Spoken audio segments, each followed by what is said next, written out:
I'm Dina from IELTS Elephant. Now, over my 20 years of experience of teaching IELTS, I've noticed some common mistakes that test takers make in the IELTS reading test. And in this video, I'm going to explain some of these mistakes so you can avoid them and improve your overall band score.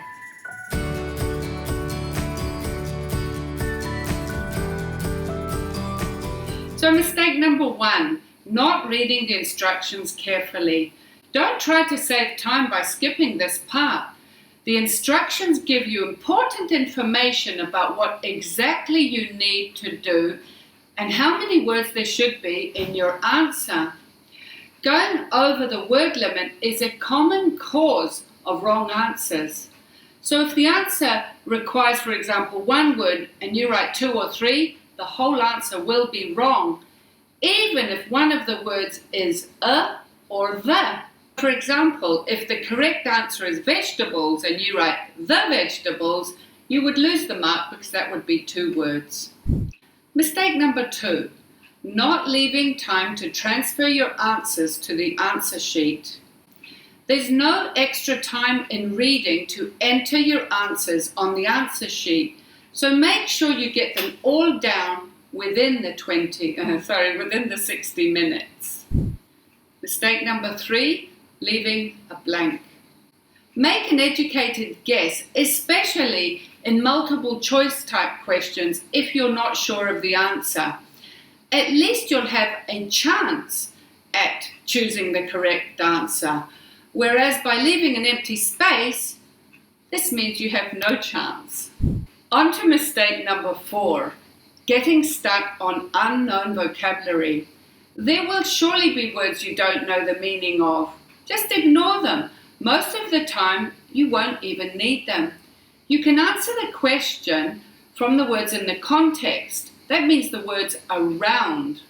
They will give you an idea of the meaning of the sentence, and you can still answer the question. Mistake number 5.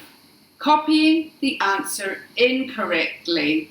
When transferring your answer, copy the word exactly as it is in the passage. Don't change it and be sure to spell it right. If a word is misspelled, it will be marked wrong.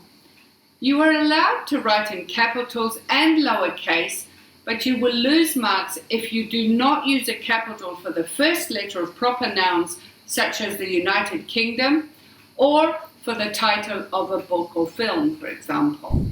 So mistake number 6 is incorrect grammar. In gap-filling exercises, make sure that the gap you have completed is grammatically correct. For example, if the gapped sentence reads "and something event," the missing word must be a singular countable noun which starts with a vowel, like A-E-I-O-U. It could be, for example, an unlikely event or an important event, but it would not be an regular event, as that is grammatically incorrect. Mistake number 7 is being unprepared for lengthy passages. IELTS reading passages are quite long, so you definitely need to develop your reading skills in order to read as effectively as possible. Practice skipping over an unknown academic passage in a minute for the general meaning. Read passages taken from textbooks or articles in university publications. You can find many academic-style articles on the BBC website or The Guardian. This will help you to get accustomed to the types of passages and structures you will come across in the test. And mistake number 8, panicking. Stay calm if the subject is unfamiliar. Most of the time they are.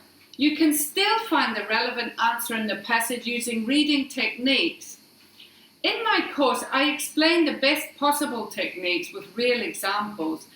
This will help you not only avoid mistakes, but also achieve a high band score in reading and in the listening, speaking, and writing modules. You'll also find lots of practice material, so you can put these into practice and be ready to take the IELTS test. You can find the link in the description below. The tips I've mentioned in this video may seem logical to you, but you'll be surprised how many candidates make these mistakes. Remember, the difference between a 6.5 and a 7 or a 7.5 and an 8 could be just one answer. Wouldn't it be a shame to miss that answer because of one small spelling mistake or because you wrote an extra word?